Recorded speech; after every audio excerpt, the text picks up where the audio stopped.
the Starlight Lounge presents An Evening with the Progressive Box. Oh, what a great audience. Let's dim the lights for this next one.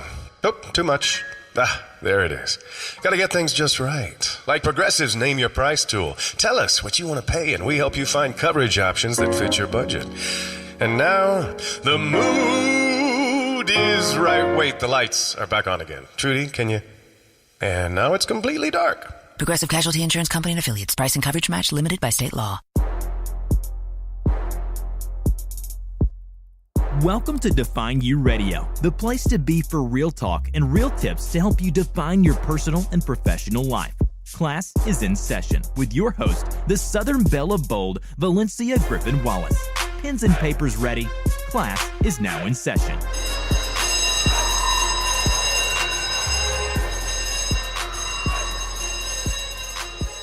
Hello, and welcome to the 2018 season of Define You Radio. I am your host, the Southern Belle of Bold, Valencia Griffin-Wallace. Define You Radio is the place to get the life lessons, strategies, and more to help you define your life. Make sure you are subscribed and connected to all things Define You, including Define You Movement. You can find out more at defineyouradio.com. March is the month of unapologetic living. Maybe because that's when I had given birth to my son, which made me an unapologetic parent, but that's what we're talking about all month long of March. So with that being said, class is in session tonight with a great guest. Her name is Laterra Wise. Laterra is the Heart Work Strategist. So we're going to find out a little bit more about that also. She teaches women who have survived traumatic experiences how to unmask their past, overcome their pain, and live lives of abundance, free of guilt, shame, and fear by owning their truth. So let's go ahead and get class started and welcome Miss Laterra to the show. Laterra, how are you doing tonight? I'm awesome. Thank you so much for having me. I'm excited to be here. Well, I'm glad to have you. And recently I got the pleasure of being on your podcast, Woman Unmasked. It's a very interesting dynamic. It's like, okay, you have to remind yourself, okay, I'm not the host, I'm the guest, you know? So tell us a little bit about your podcast for the people that don't know. So tell them a little bit about Woman Unmasked. Sure. So the Woman Unmasked podcast is my baby. It came from, God kind of rebranding me. He gave me Woman Unmasked and said, I need you to be the face of truth. I don't need you to be the pretty picture that everybody puts up. I need you to be the truth behind the mask. And so Woman Unmasked is my opportunity to share stories of women who, like you said, like the theme of this month, which I love so much, women who are living unapologetically and owning all of who they are. So that's what Woman Unmasked is. It's the opportunity for women to share what allowed them to get from behind the mask, what allowed them to truly own all of who they are, and then sharing those lessons to help others do the same. Mm-hmm. Do you think women have a problem with, hey, this is me, accept it or not? Absolutely. Because there are so many women who are in the media who are demonized for being who they are. One that comes to mind who is like an extreme example is Amber Rose, but,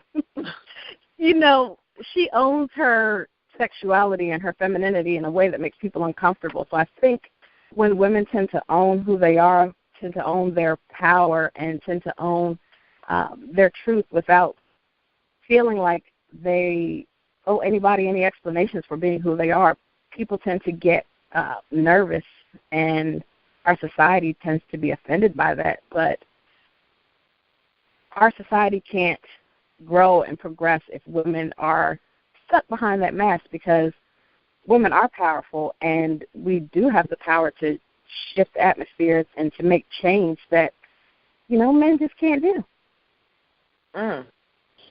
That's so true. And honestly, I never thought about Amber Rose in like that way, like she's owning her power. And, just to be honest, I probably was like not everybody else, but most people was like, oh, my goodness, what is she doing? What's wrong? What's wrong with her and everything else, just because maybe it's the Southern in me or whatever, I don't know, but just because as women, we adopt this women should be this way type philosophy.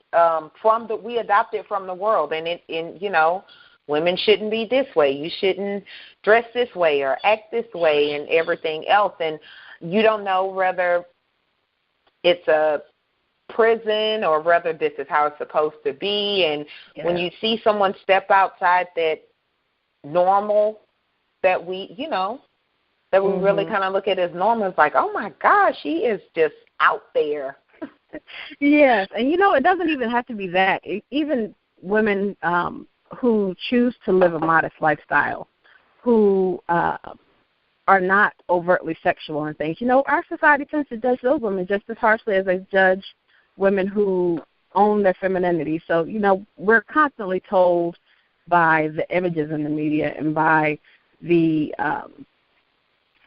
societal norms in movies and magazines and everything, we're told that we're supposed to be a certain way and we're supposed to act a certain way. And, like you said, when people go outside of that norm, we don't know how to handle it as a society. As I get older, I get a little bit more prudish, because I could honestly say, and if anyone has known me when I was in my teens and 20s, I will be the first to say it was, I had it like my sexiness, quote unquote, was power.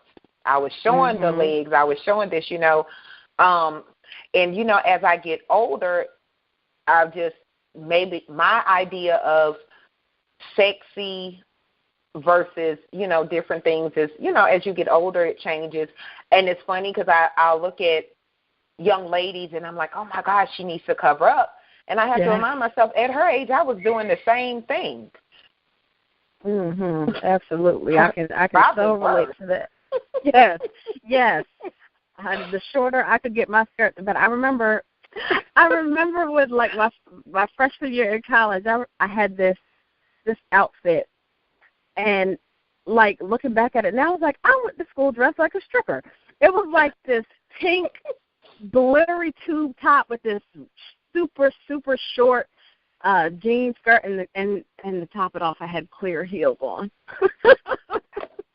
I was like, what was I thinking? Look, but I think it's a part of the growth and maturity process. You go through those phases, and you think that is your, all of your power. Especially for me, coming from a place where I experienced sexual abuse, and I would have classmates and things who just would run up and just grab my behind and things like that. So feeling like that power was stripped in that way, during my teens, I kind of felt like, okay, if I'm overtly sexual and I'm going to take my power back in that way. But like you said, as I got older and matured beyond that, I realized that, my power is so much more than just my body and my sexuality. It's my brain. It's my ability to change lives. It's my ability to contribute to society in a meaningful way. So I think, it's a process for people to get to that place, and it comes with age. I definitely agree with that. I would go one further and say it comes with maturity, because I know women my age that dress how I used to at 20, and I'm like, oh my gosh, no, and why? But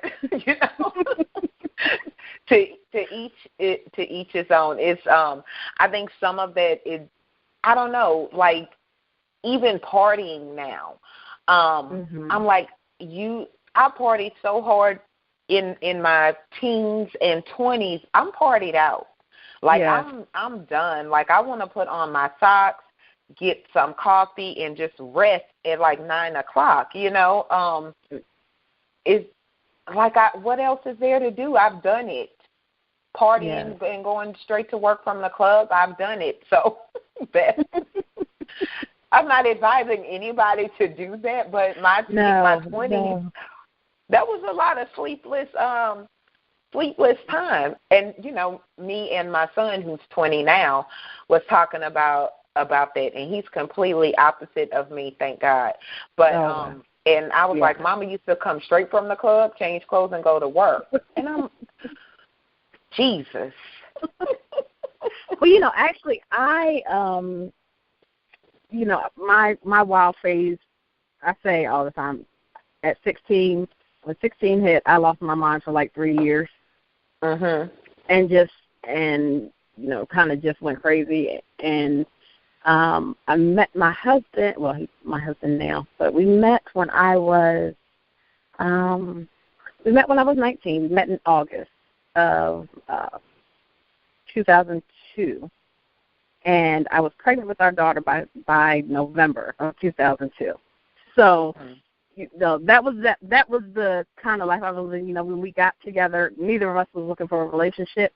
Right. But God had a different plan. So my 20s were spent being a mother, and I say that my daughter kind of saved me because, she stopped everything. My whole life and everything became about her and being the best that I could be for her. So it completely changed me. So those 3 wild years where I would drink until I blacked out and, like you said, go from the party to work and things like that, all of that, I did all of that. But, I got it out of my system early, and thank God, he was there to course correct, and he sent me my angel to save me from myself, because I was headed for destruction. Yeah, I completely understand. And kids, for most people, children and becoming a wife, it changes you for the better, because you have somebody else to think about besides you. Which, when you 16, 17, 18, whatever, partying, it's just me against the world. Now it's like, hold up, it can't be me against the world, because now I have a child and I have a husband. So you had a daughter, and do you have other kids, or you still just have the daughter? I do. No, we have 4 children together. Our daughter is now 14. Our oldest son is 11, and then we have twin boys who are 8. Twins. Yes. Did that just rock your world? Absolutely. First of all, because I wasn't expected to be pregnant at all. So, when I realized I was pregnant, I went to the doctor. Before I even went to the doctor, I was like, you know what? It's probably going to be twins. And when I got there, the doctor, he joked. He was my doctor with all of my kids, so he joked. He's like, well, he used to always joke around about twins. And this time he said, well, how do you feel about 2? And I popped up on the table and like, are you serious? And he's like, yeah, look right here. So, it was a big adjustment,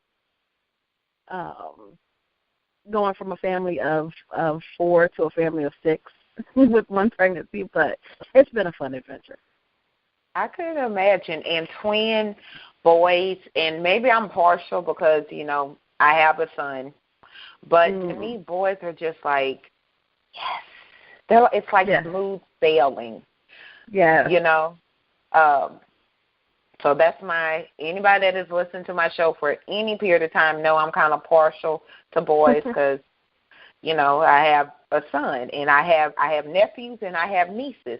Nephews, I love them. I know how to interact with boys. You give them a game or whatever, they're good. Girls want you to entertain them.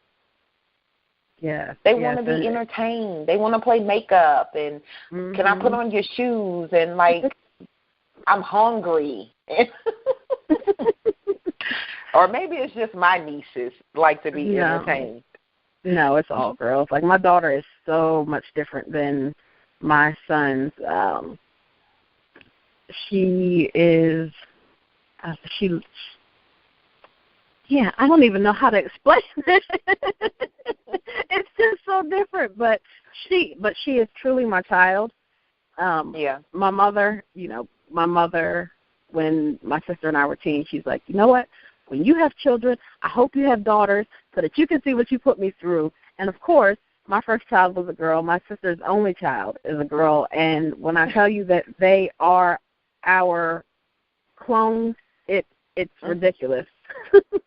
Did you go back and apologize to your mom? I don't think I have, but I feel like I should when we're done with this interview. Yeah, because that's the only way. That's the only way you understand. It's like, and I'm pretty sure you said this to your daughter, because I've said it to my son. And it's funny because I never thought I would say this, but I tell him, wait till you have kids and you're going to see everything that I go through and you put me through and everything else. And but the thing is, that was said to me. And, of course, I would always say, oh, I'm not going to do this. I'm not going to do that. And, and, of course, my son says the same thing. And I told him I'm going to purposely go out of my way whenever I have grandkids. I'm going to go out of my way to be that grandmother that just makes them extra rotten, drops them off, and keep going. Payback. I'm living for payback. So for children and your purpose, how do you make it work? Because a lot of times with women, we have a problem with, that balancing family and living our purpose. How do you balance it? Well, I don't. I've learned it. It took a long time to learn, but it's a lesson that I think we as mothers definitely need to learn, that there is no such thing as balance. There are some days where your children will take precedence. They'll have projects, or somebody will have an emotional day, and that becomes your focus for that day. And then there's some days when you just have to push through and get some business stuff done. And on those days, you might have cereal for every meal, and everybody's okay with that. So you just have to learn to be okay with whatever comes in your life, understanding that you give time where you can, and everybody is going to be okay if everything doesn't get done. If you don't get that load of laundry done right this minute, it's going to be okay.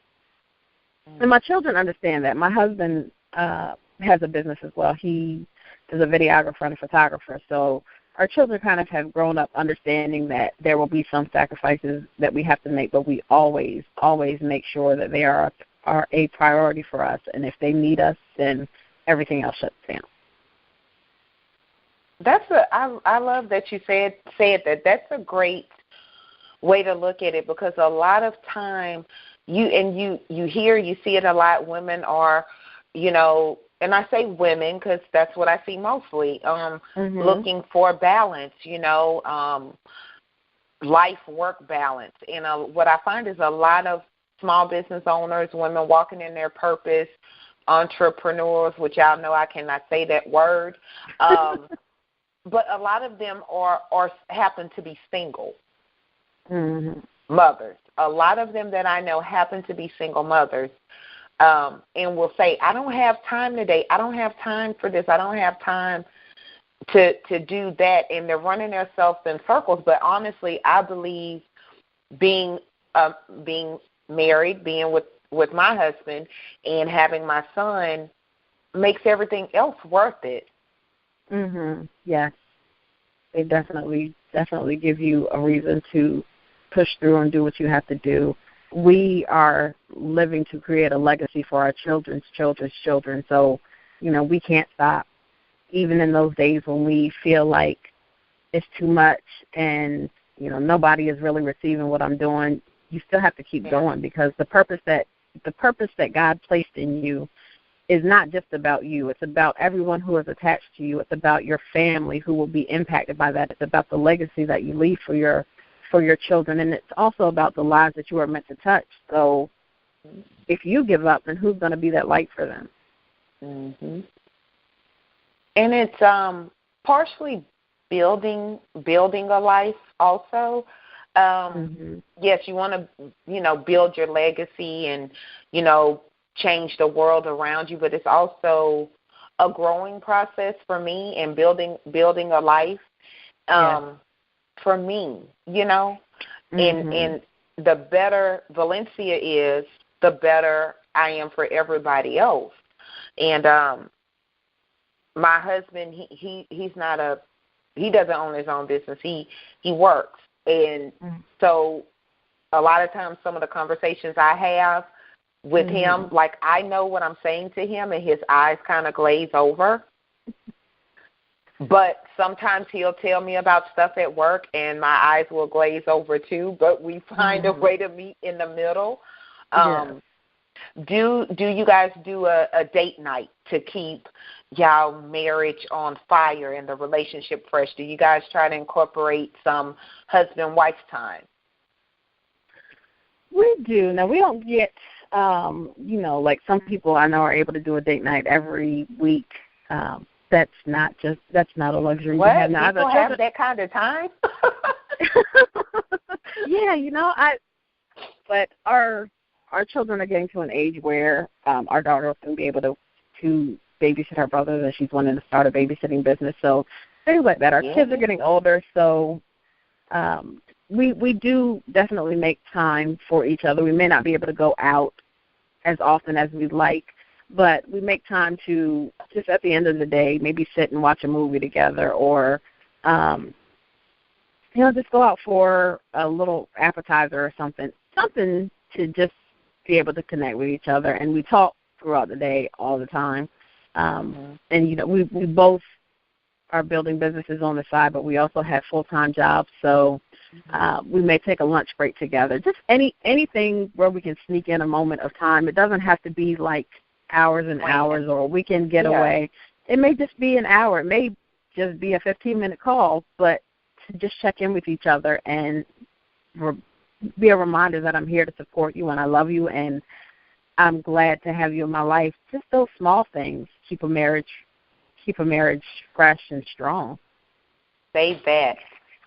People, I think a lot of people have the wrong idea that it has to be some miraculously planned, scheduled out, regular thing, which is fantastic if you have that kind of time.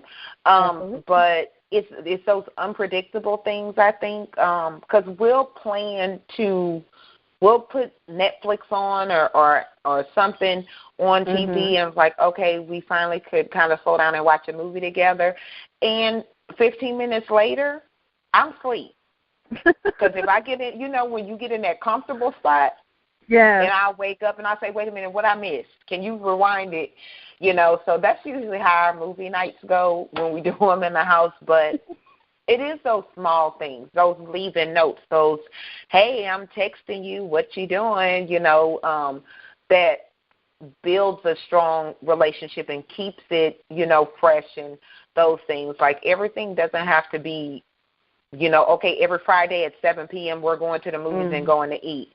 It's just those random acts of kindness, putting a note in a lunchbox or something. My husband, like one of the sweetest things that my husband would do for me when I was pregnant with our daughter, like I craved M&Ms, so he'd just randomly bring me M&Ms and like I remember talking to him about like my favorite childhood candy. I don't even remember when we had the conversation, but one night he brought a bag of it home, and I was like, "Oh, you remember?" Like little things that lets me know that you're listening to me when I'm talking, even if it's something that's not majorly important, but to know that he listens and he cares about even the little things that make me smile. That's what keeps our marriage. That's what keeps our marriage together. And we'll be celebrating our 10-year anniversary next month, but we've been together for almost 16 years. So it still isn't old. You still in that honeymoon phase. Yeah, so 16 years later. Happy early anniversary. Thank you. So, yay. So now we've done the relationship portion of Define You Radio. Every woman, married and unmarried and man, should have been taking notes during that part. This real life. This don't believe the statistics and what you see on social media. There are people that happily married and still able to unapologetically live in their purpose and be happily with somebody. So I just want to throw those 2 cents out there. Yeah. So a heart work strategist. Tell me a little bit about that. All right. So Proverbs 4:23 tells us to guard our hearts above all else because everything we do flows from our heart. So if your heart is broken and if your heart is damaged and if you're holding on to hate or guilt or fear or shame, all of those things from your past, if you're holding those things in your heart, then you can't really move forward in your life until you deal with that. So as a Heart Work Strategist, we create a plan to help you look at the lessons of your past, not necessarily go back and dive into, oh, they did this to me and I just don't know what to do. No, we're going to look at what your experience has taught you and how can we use that to move forward and build the life that you want. I love that because I think a lot of times we don't realize how much our past has to do with our present. And everything is a learning experience. Even if it was something horribly bad, if you really do the work, you'll find some lesson in it. As you're talking to the women that have had these traumatic experiences, do you think some people are comfortable holding on to that versus letting it go? Definitely, because holding on, the pain is familiar. Like when you've been through a painful experience, whether it be an abusive relationship or having been assaulted sexually or emotionally abused or any of those things, or it could be something, trauma doesn't necessarily have to be something that's major. If it's something that affects the way that you show up in your life, then that is a traumatic experience for you. So even for teens who were bullied for maybe their weight and they carry that with them, all of those things kind of play into your future and your existence. So there are some people who get comfortable with that and hold on to it because it's been a part of them for so long. I was one of those people. I was like, you know what, this pain is so deep in me that I don't even think God can take it away, so I'm just going to live with it. But holding it in only poisons you from the inside out. If you're living from a place of brokenness and you're attached to that pain and you let it become a part of you, then you damage everything that you touch until you are able to heal that. And so, it takes a certain amount of discomfort to move on. And everybody's not ready for that. Because some people like to play the victim, and I hate to say that. I really hate to say that, but it's true. It is. I've seen it. And honestly, I have been that person that it was easier for me to say what everybody else did to me. Like it was okay. Like this is why I'm angry, and this is why I'm why I did that, because this person did this and this person did this. Okay, it was easier for me to play the victim, but what I didn't realize, I was victimizing myself at that point. Yes. And that's one of the things that I talk about as well. People, you gain something by being a victim. People who choose to stay in that place of pain, they're gaining something that's feeding their ego, or it's feeding a need in them. So playing the victim allows them to get that sympathy, or it allows them to excuse themselves from living their lives to their fullest potential, because this person hurt me and that person hurt me, so I can't let anybody get in, and I can't connect with anybody. Even if it's a person who may take me to the next point in my destiny, I can't connect with them because I've been hurt by these people. So people who live like that use that as an excuse to not be who they are called to be. And, people gain something. You don't stay in a place you don't stay in any situation if you're not gaining something from it. So, you have to look at what am I gaining from being a victim versus what do I gain when I let it go and move on. And until you realize that what you gain by moving on is greater than what you gain by holding on, then you'll be content staying in that place of being the victim. Now, what if, because I have, honestly, I have particular people in my mind right now that I know can be great, and I know they could do, ridiculously great things, but they're so comfortable with playing the victim. So, what it makes me angry, when you see greatness in somebody, but it's covered by the need that I honestly think the need some people have for attention. I mean, being a victim gets you attention. It does, yes. But it doesn't get you any closer to your purpose. And quite frankly, it frustrates me and makes me not want to deal with people like that. And I know that's not right. So what advice would you give me? Instead of getting it shaken, giving them shaken baby syndrome, nobody, okay. Get okay. So one thing you have to realize is that as much as we can want somebody to change and as much as we see the potential in them, nothing's going to change in their lives until they see it for themselves. So sometimes the only thing that you can do for a person is to pray for them and be there as much as you can. But when being there for them starts taking something from you, then you have to pull away. And you have to realize that they have their own journey that they have to travel. And as much as we would like to just grab them and, like you said, shake them and I just need you to get it, until they walk that journey that is the path that's laid out for them, until they get to that place for themselves, then they'll never change. And so you can't let it drain you as a friend or even as a family member. You can't let it drain you. You can't let their problems become your burden, because it will hinder you from doing what you're called to do, and it will keep you. It'll keep you from being who God created you to be, because you'll be so caught up in all of their drama that it takes pieces away from you. It takes your energy, and you can't operate from that place. So sometimes the best thing to do is let go. Let go and pray and give it to God. I almost need a moment of silence after that one.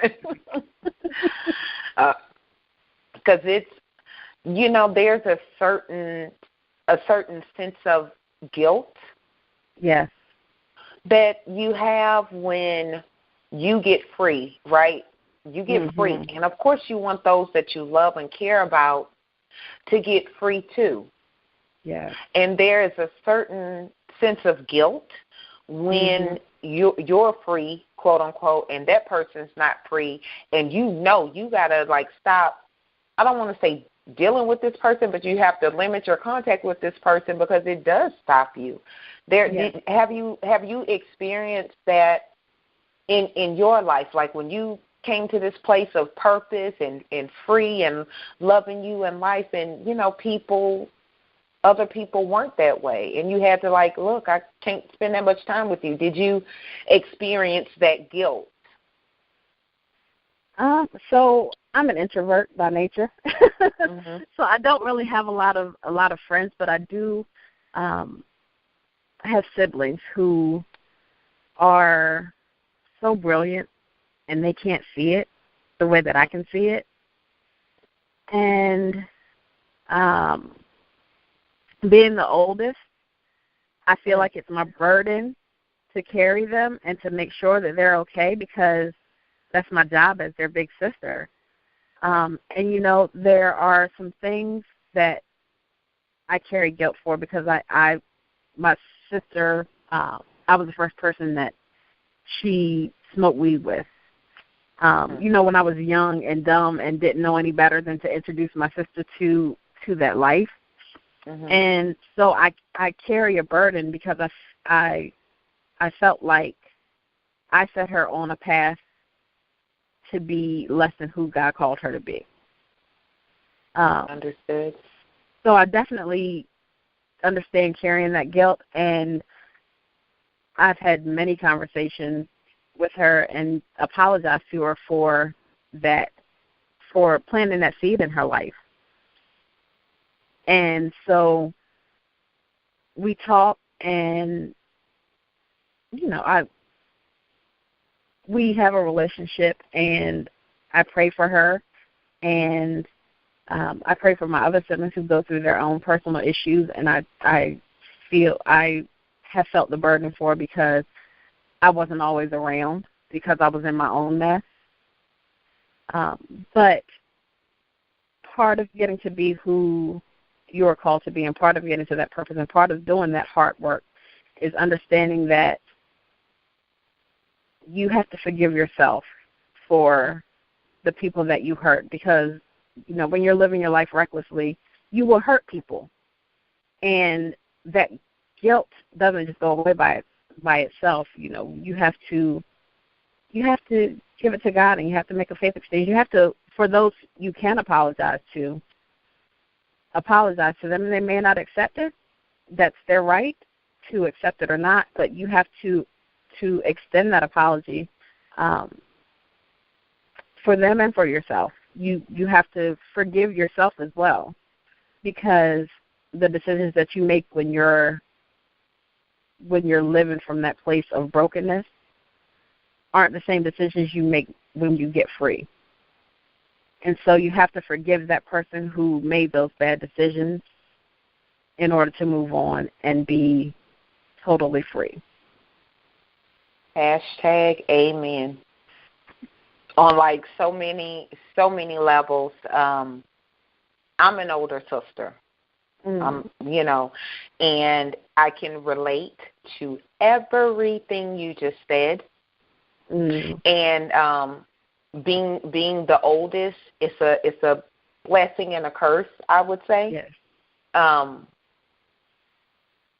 Because you do carry a certain amount of guilt, even though you're not the parent.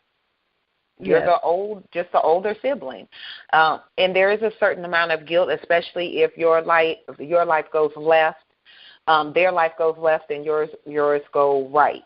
And it's a constant me having to forgive myself, and that's just me being 100. I have to remind myself that I am not responsible for my sister being who she's supposed to be in life.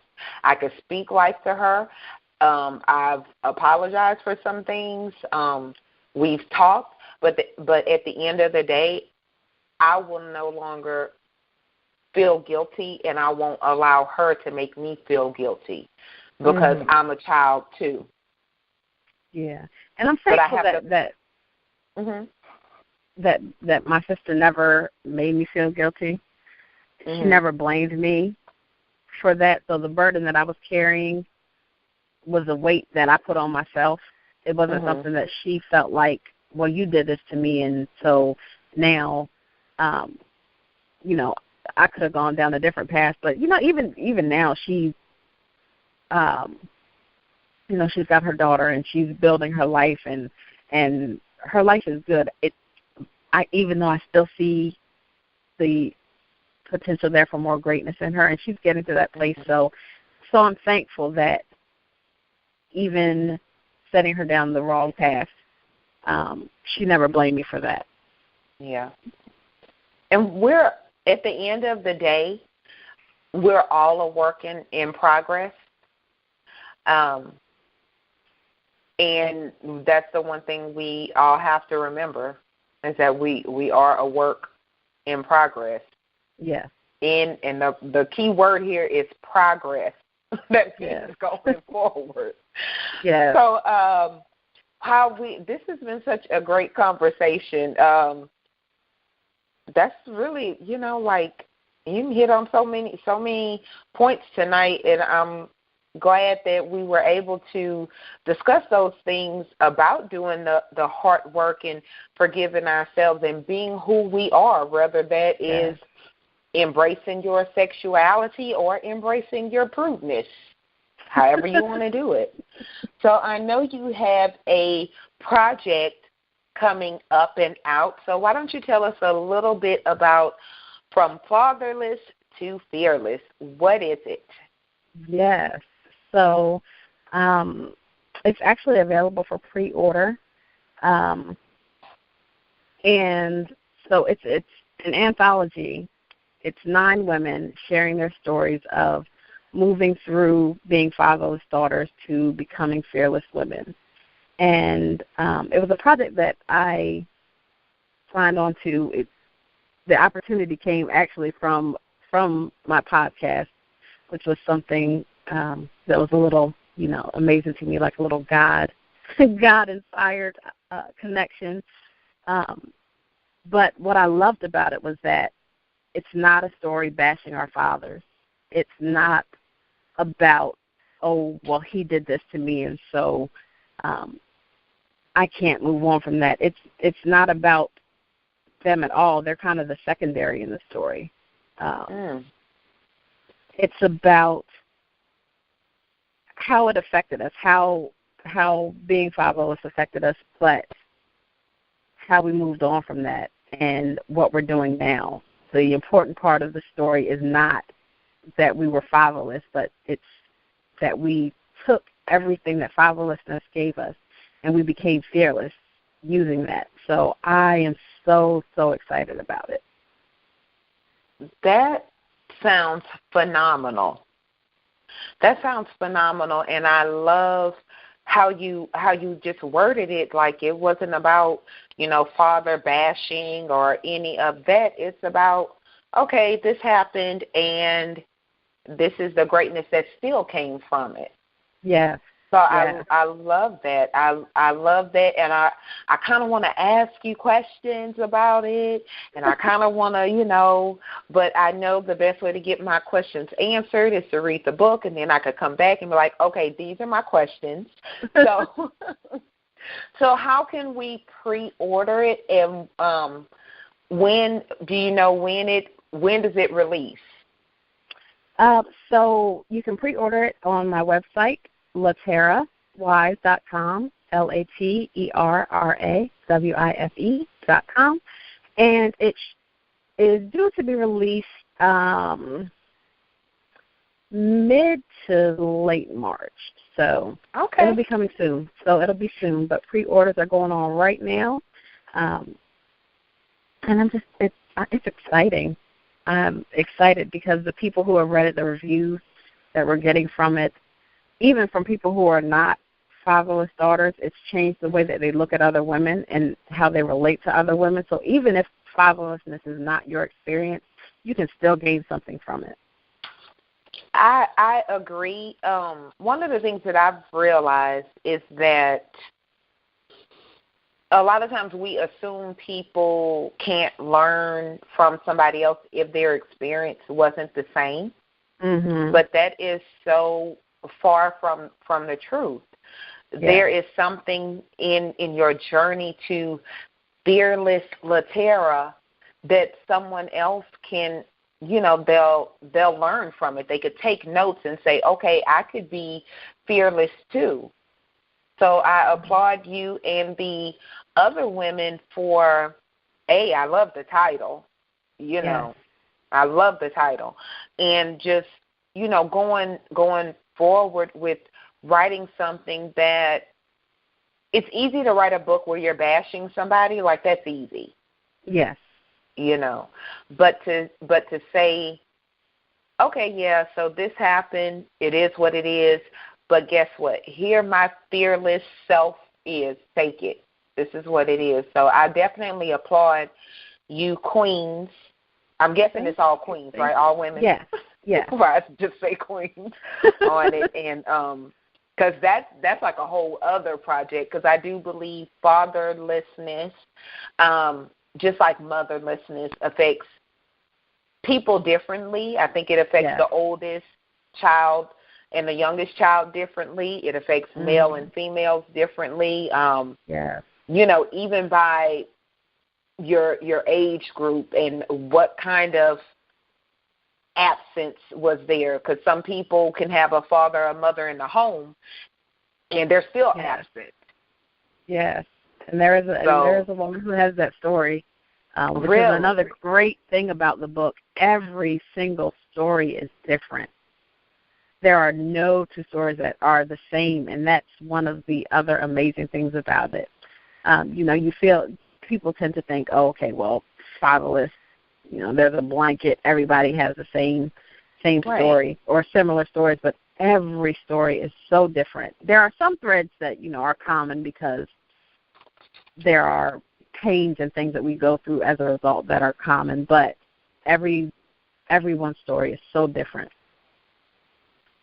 So that's one of the things that I love. Well, I'm definitely excited to get my hands on it, and I look forward to having you on the show after the release, so you know I could ask a few questions. Definitely would love to come back. Yes. Yay! So, just a quick question: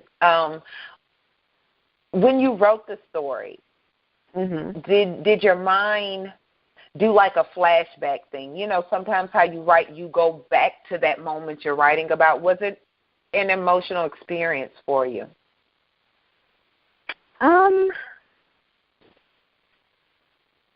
It was somewhat, but I'm at a place where I can look back at it and not be attached to the emotions of the experience, because I stepped outside of our relationship, the relationship I had with my father, and I had to look at what factors contributed to him not being there on his side. You know, and that's something that we need to do in any relationship where there's conflict, or any relationship where there's a lack of understanding. Step outside of the relationship and look at the other person's point of view, because you may learn some things that will change the way that you see them and you see the situation. So, you know, I was writing from a place of healing. Yes. My writing came from that place of being healed from that, because I look at it differently now. I love that 150%, and I love that you said you took the emotion out the experience. If I'm saying that correctly, so I do. Yes. You are truly wise, Miss Laterra Wise. Oh, thank you so much. I married the right man. Yes, look, it was a wise decision. I'm serious, if that was my last name, I mean, I would so just saturate the world with it. Everything I say, every sentence I ever said would have wise in it. I'm just saying, God knew what God knew what he was doing when he gave me the name he gave me, the first name he gave me, and he knew what he was doing when he didn't give me the ability to sing. Now, I could sing. Oh, my gosh. Yeah. I could sing, but I can't sing. I said if I knew how to sing, Houston, the world would be in trouble.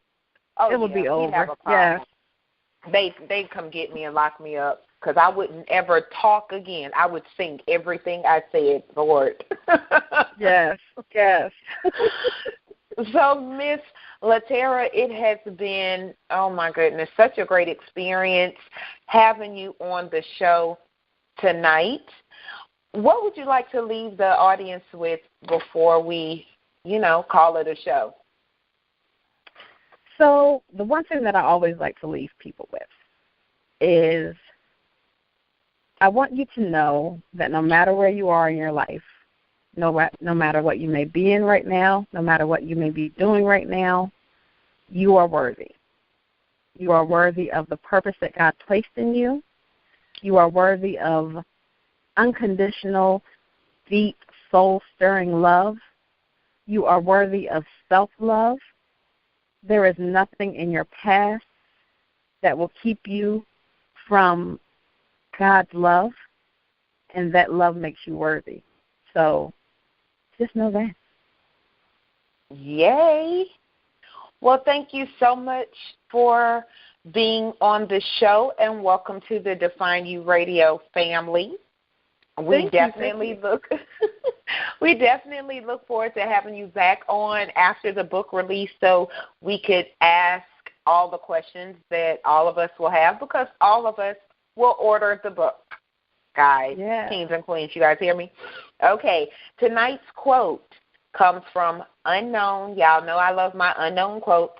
Find out who you are and do it on purpose. What an awesome quote. Make sure you connect with our guests and pre-order the fabulous book From Fatherless to Fearless at www.laterrawise.com. That's LATERRAWISE.com. Of course, the information will be posted on Define You Radio's Facebook page. You guys could go to the website. You will definitely be able to get this book. Show your love for our guests tonight and make sure you pre-order it. With that being said, pens and papers down. Class is officially over. Until next time, remember your past doesn't define you. It gives you definition, and it's up to you. Look, I can't even talk as the show closes out. It's up to you what you do with that. With that being said, you guys have a great night. Thanks for listening to Define You Radio. Make sure you connect with the show at www.defineyouradio.com. Pens and papers down. Class dismissed.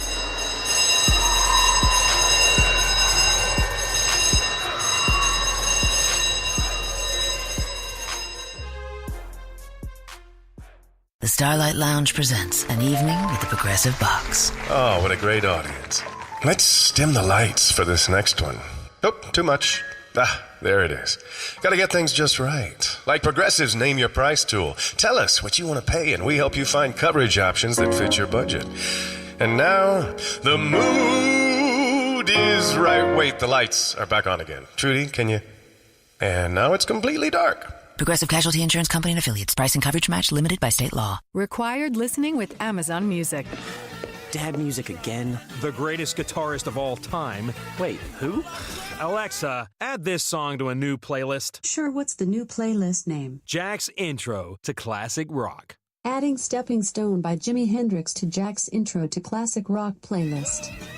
Amazon Music, the simplest way to listen to the music you and soon he will love. New customers start your 30-day free trial at amazonmusic.com. Renews automatically, cancel anytime.